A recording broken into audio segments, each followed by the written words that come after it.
За сайн уу манайхаа. За өмнөх бичлэг ороод код бичих талаар нэг бичлэг оруулсан. За тэгсэн чинь манай чат руу нэлээд хүсэлт ирсэн. За кодоо яг яаж бичээд дахиад нэг заавар юм бичлэг оруулаач гэдэг. Тэгэхээр би яг одоо нөгөө хийж байгаа миний ярьсан яриг текст болгон хувиргадаг зүйл дээр жоохон ингэ засвар оруулангаа та нарт бас ойлголт өгье гэж бодоод дахиад энэ бичлэгийг хийж байна. Тэгээ би одоо яг юу хийсэн байгаа вэ гэвэл ямар ч тач вебсайтаа хийсэн сургалтынхаа вебсайтыг хийгээд нэлээд явуулаад одоо ер нь бол дуусч байгаа. Одоо хичээлүүдээр оруулах нь үлдсэн. За хоёр дахь юм бол нэг ийм хийцэн байгаа. За нэг ийм хоолой бичдэг зүйл, компьютер дээр зөвхөн хоолой бичдэг нэг ийм зүйл хийцэн. За энэ яаж ажилтдаг вэ гэвэл би гарнаасаа Shift Control Space 3-ыг зэрэг дарангууд энд ингээд 30 секунд гүйж байгааз энэ 30 секунд гүйх хугацаанд одоо миний ярьж байгаа бүх зүйлийг текст болгоо хувиргаж гарганаа.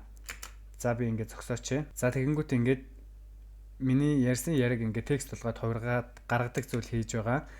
За энийг хийхэд жоохон одоохондоо зүгээр болох байгаа. За нэг ийм ямар тач нөгөөх маань аппликейшн болоод ингээд дараад ордог болсон. За тэгээд энэ дээр яадаг вэ гэвэл одоогийн байдлаар бол ингээд текстээ бичээд одоо нөгөө миний ярьсан текст болгоныг ингээд хадгалаад үлддэг болсон. За энд нэг тохиргоо хэсгээ янзлааг байгаа. Тэгээд энэ аппликейшнийхэн загвар нь надад таалагдаагүй учраас би cloud-ыг ашиглаад одоо яг ийм загвар гаргуулсан. За юу гэж өгсөн бэ гэвэл би одоогийн байдлаар компьютер дээр за ямар тач нөгөө нэг хийж байгаа одоо энэ загвар модулийг танилцуулсан. За нэг ямар тач би гарнаасаа Ctrl Shift Space-ыг дарангуут одоо миний ярьсан яриг текст болгон хувиргадаг нэг зүйл хийж байгаа. Тэгээд энэ тааруулаад надад шинэ дизайн зураг бүтээж харуулаач гэгээд нэг ийм өгөгдлийг өгсөн. За тэгээд cloud яасан бэ гэвэл надад нэг ийм одоо вебсайтын дизайн нэг гаргаж өгсөн байгаа. За нэг ийм болгосон байгаа. Тэгэхээр яг одоо байгаа нь бол ийм байгаа. Тэгэхээр яг cloud-ing ингээд гаргаад өгсөн энэ модель нь бас надад нэлээд дажгүй таалагдаж байгаа. Гэхдээ энэ дээр засах зүйл маш олон байгаа. Зарим зүйлийг нь өөрчлөн. Тэгээд бас нөгөө AI-тай 2 3 tool бас энэ дээр нэмээд холбох төлөвлөгөөтэй байгаа. Тэгээд энэ модель бол үнэгүй учраас би энийг гайгүйхан шиг хийж дуусгаад та бүхэндээ нийтэд нь оруулчихна. Тэгээд та хэд маань бас ашиглаад яваарай. За ер нь бол яриа болгож хувиргах тал дээр бол нэлээд сайн явцсан байгаа. За одоо яах вэ гэвэл хэдүүлээ яг саяны энэ cloud-ын гаргаж өгсөн одоо энэ загварыг нь одоо яг байгаа миний загвар нь болохоор энэ байна те миний аппликейшны загвар бол ингэж харагдаж байгаа. Тэрийг одоо ийм болгоё. За энийг ийм болгохын тулд хэдүүлээ эхлээд cloud-ын одоо гаргаж өгсөн энэ загварыг нь татаж авах шаардлагатай. Энэ download гэдгээр дараад татаад авчна. За тэгээд энийг ингэж ороод за энийг хэдүүлээ скриншот хийгээд авчи. Скриншот хийгээд авбал илүү гоё. За зургаар нь ингэж аваад тэгээ одоо яах вэ гэвэл одоо нэг VS Code дээр би одоо миний ярьсан яриг текст болгон хувиргадаг одоо нөгөө кодо бичиж байгаа шүү дээ. Тэрэн дээрээ би cloud кодыг бол оруулсан байгаа. Cloud-ыг холбоцсон. Тэгэхээр одоо энэ cloud дээрээ саяныхаа зүйлийг шууд оруулж ирээд өгнө гэсэн. Зургаа өгч, энийг өгч. За одоо яах вэ гэвэл яг одоо байгаа миний аппликейшны загварыг өөрчлөөд зурган дээрх шиг болго.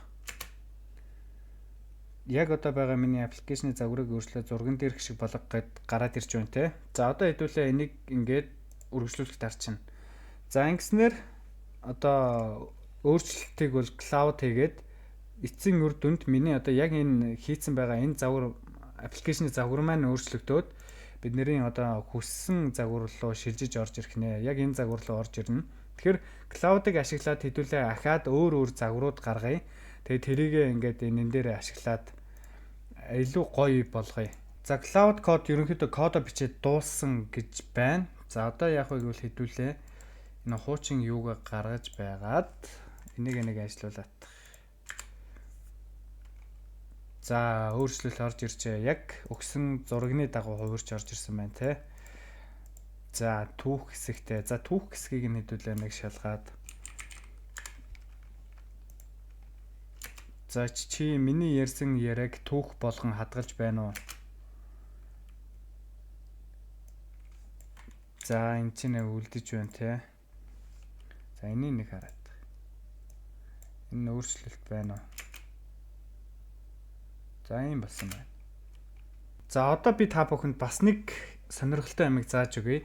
За Google компани нэг ийм вебсайтын дизайн гаргадаг ийм одоо модель гаргасан. Тэгээд энэ нь болохоор нөгөө хуучны вебсайтын одоо дизайн гаргадаг Figma энтраас хамаагүй хол илүү гарсан гэд нэлээд бас бүүн болоод байгаа. Тэгээ би энэн дээр бас яг энэ өөрийнхөө одоо хийж байгаа яг энэ модельтэй энэ тэ аппликейшны загвартай адилхан ийм загвар гаргуулсан байгаа.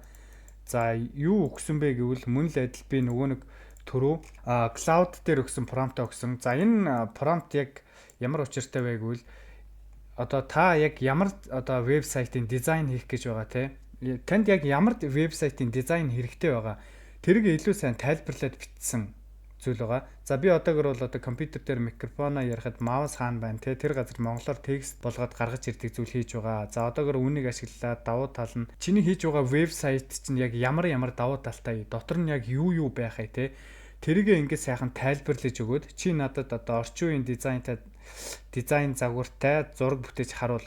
Бүх зүйл нь монгол хэл дээр байх хэрэгтэй. Учир нь монгол хэрэглэгч нар ашиглана гэдэг өгөгдлийг бол өгсөн. Сүүлд нь одоо өөрхөн хийж байгаа вебсайтаа сайн тайлбарлаад за та нар ч гэсэн одоо ямар нэгэн вебсайтын одоо энэ дизайныг нь гаргаж чадахгүй байх юм бол энэ сайтыг ашиглаж болно. Энэ бол одоо яг Google-ийн хөгжүүлсэн энэ яг сүүлийн 14 хоногийн хугацаанд нэлээд бүүн болоод явчихж байгаа. Тэр таад маань энэ бичлэгний тайлбар хэсэгт бас энэ юуг нь үлдээчихье. Линк нь үлдээчихье. Тэгэхээр энэ линкэн дээр дарж оронгууд за нэг ийм хэсэг харагдан та бүхэнд одоо ингэж харагдана. Тэгээд энд нь яах вэ гэвэл за энэ хэсэгт нь юу бичих вэ гэвэл чиний вебсайт чинь те яг ямар вебсайт вэ? Юуны талаар байх ёстой. За чи энэ вебсайтн дээр яг юу байлгамаар байгаа те. Одоо маш тодорхой ойлгомжтойгоор энэ бичиж өгнө. За тэгээд энд нэг хоёр сонголт байгаа. Application болон web гэдэг хоёр сонголт байгаа. Web дээр нь дарах юм бол та бүхэн одоо энэ компьютер дээр одоо тий десктоп дээр энэ одоо харагдах талаас нь та бүхэнд одоо дизайн зураг гаргаж өгнө. Application дээр нь дарчих юм бол та бүхэнд одоо гаргаж өгж байгаа дизайнын зураг зөвхөн application юм уу гар утсан дээр харагдах талаас нь та бүхэнд одоо гаргаж өгдөг байгаа. Тэр би бол одоохондоо зүгээр ингээд вебсайт дээр одоо миний нөгөө хийж байгаа энэ маань гар утсан дээр угаасаа ашиглахдахгүй. Гар утсан дээр бол угаасаа хүмүүс чимээгээ ашигладаг. Тэгэхээр компьютер дээр зүгээр ингэж хийж байгаа учраас би ингэж шууд вебсайт гэдэг хувилбарыг сонгоод за энэ модулийн хувьд бол ер нь бол их хөвчлэн 3 флаш дээр нь ажиллаулад байлаа. Та нар ихтэй илүү туршиж үзэх юм бол 3.1 Pro Enter-ыг нь ашиглаж болно. За тэгээд энэ дээр яг ямар вебсайтын дизайнтай боломжтой байгаа тэрийг маш тодорхой бичиж өгөөд үргэлжлүүлвэл та бүхэнд одоо ингээд дизайныг гаргаад өгнө. За тэгээд энэ гаргаж өгч байгаа дизайнууд нь нэлээд бас дайггүй дизайнууд. За та бүхэнд ингээд харуулах юм бол за энэ чэнэс одоо шууд нөгөө нэг дизайнаа яг вебсайтынхаа дизайныг гаргаад өгчөж байна. Тэгээд хөнгөт энэ чинь хянах самбарн дотор нь яг юу харагдахыг энэ чэнэс гаргаад өгчөж байна те. Тэнгүүтээ дараагийнхаа зурган дээр түүх дотор нь яг юу байх вэ? Тохиргоо нь яг ямар байх вэ?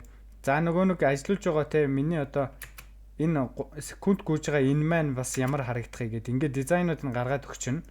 За хэрвээ та бүхэнд одоо энэ хэрвээ таалагдахгүй байх юм бол энийг бас ингээд өөрчилж болчихно. За энийг ингээд доош нь ингээд зөөж өгөөд энэ рүүгээ зөөж оруулж өгөөд за ангингүүт энд ороод ирчин те. Энэ дизайныг таалагдахгүй байна өөрчлөхээ дахиад өөрийг гаргаж өгч болж байна. За энэн дээрээ шууд ингээд засвар оруулчих болно. Энэ дээр нь дарангуйтай за энэ чинээс хэдүүлээ засах гэдгийг нь дараад за яг хаана засвар оруулахыг те. За юу гэж засвар оруулмаар байна те. Тэрийг ингээд сайхан хийгээд өгч. Одоо энэ бичгийг нь өөрчлөе гэх юм бол ингэж хамаагүй те. Ингээд хүснээрээ ингээд өөрчлөө, засаад, янзлаад ах бүрэн боломжтой. За одоо хэдүүлээ яах вэ гэвэл одоо энэ гаргаад ирсэн энэ дизайныг нь хэдүүлээ татаж аваад тэгээд VS Code дээр өгье. За ийш нь өгөнгүүтээ одоо яг энэ гаргаж ирсэн гоё одоо дизайнаа одоо энэ дээрээ оруулж ирээ. За тэгээ та хэд маань энэ дотроос өөрчлөлт оруулахынхаа өмнө заавал эхлээд өөрсдөө энэ вебсайт дээр ажиллах засваруудаа эхлээд заавал хийгээрэй. За дээр нь дарж байгаад за энэ дээрээс засах гэдгийг нь дарж байгаа л тэгэл энэ дээр яг юуг нь өөрчилмээр нь юу нэммээр байна те. Тэрийг ингээ сайхан нэмж эхэлж зэгцэлж дуусныхаа дараа VS Code-тоогоор. За хэдүүлээ одоо энийг ингээд татаад авчи. Ер нь бол их айтайхан дайжгүй юм байна. За энийг яаж татаж явах вэ гэвэл маус хоёроо дарж агаад энэ доор татах гээд байгаа. За ингээд татаа авчи. За хоёр дахьыг нь татаад авчи. За гурав дахьыг нь татаад авчи. За энийг үлдээчи. Энэ бол надаа одоохондоо нэг хэрэггүй. За тэгээд ингээд zip-лсэн файлууд гараад ирнэ. За одоо яах вэ гэвэл гарч ирсэн файлуудаа хэдүүлээ задлах ёстой. За ингээд ерөнхийдөө 3 файл маань гараад ирж байгаа. За ингээд зурагтайгаа кодтойгоо те. За одоо энийг яах вэ гэвэл хэдүүлээ VS Code руугаа орж байгаад за энэ дотроо сайхан оруулаад өгнө. За ингээд файлуудаа бол бүгднийг нь оруулаад өгчөж байгаа. За одоо тэгэнгүүтээ энэ тайлбар хэсэгт нь юу гэх вэ гэвэл за миний одоогийн байгаа аппликейшнийг дээрх кодны дагуу хувиргаад засаад шинжилээд өг.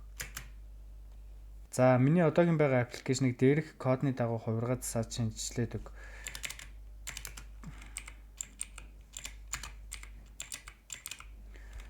За ингээд өгчлөө. За тэгээд хэдүүлээ үргэлжлүүлэхт арчээ. За одоо яах вэ гэвэл Cloud Code одоо энэ доторх кодуудыг маань одоо шинжилээд уншаад тэгээд одоо яг энэ бидний энийг түрүүний одоо дизайн гаргадаг сайт шиг болгоод өгнө. За яг ийм болгож гаргаж ирнэ гэсэн үг. За тэгэхээр та хэд маань эхлээд одоо вебсайт хийх гэж байгаа шууд энэчнээс ийм бэлэн дизайнууд гаргуулж аваад тэрийгээ шууд одоо ингээ VS Code-тай өгөөд ингээд шууд бэлэн сайттай болчих боломжтой.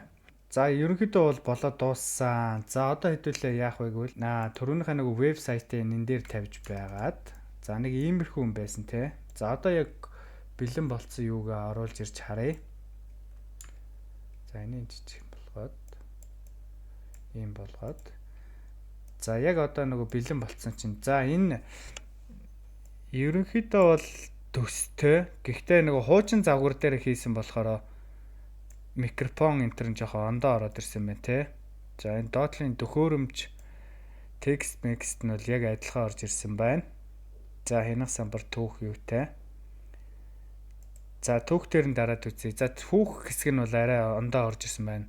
За тохиргоо хэсэг нь ондоо орж ирсэн байна. За одоо энэ яг анхныхаа ингээд хувиргалтан дээр орж байна. За одоо яах вэ гэвэл хэдүүлээ сайжруулахын тулд эргээд одоо Cloud-та энэ дээрээ яг энэ дизайнтай адилхан байх хэрэгтэй гэд юугаа өгнө. За энэ тохиргоо хэсэг нь мөн юм шиг байна. За тохиргоо хэсгийнхаа нэг оруулж өгөөд аппликейшны тохиргоо хэсэг нь зурган дээр өгснөөс шал ондоо байна. Энийг засаад яг зурган дээрх шиг дизайнтай болго. Хэсэг нь зурган дээр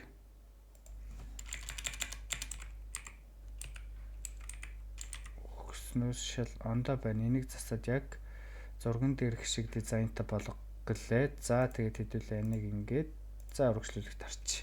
За энэ маань ингээд засаад явна. Тэгэхээр 2 3 ийм олон юу өгчөнгүүд бас хувиргах тал дээр таараа байна те. Тэгэхээр хэдүүлээ яг нэг нэгийг нь бариад цааш нь үргэлжлүүлээд ашиглаад явах боломжтой.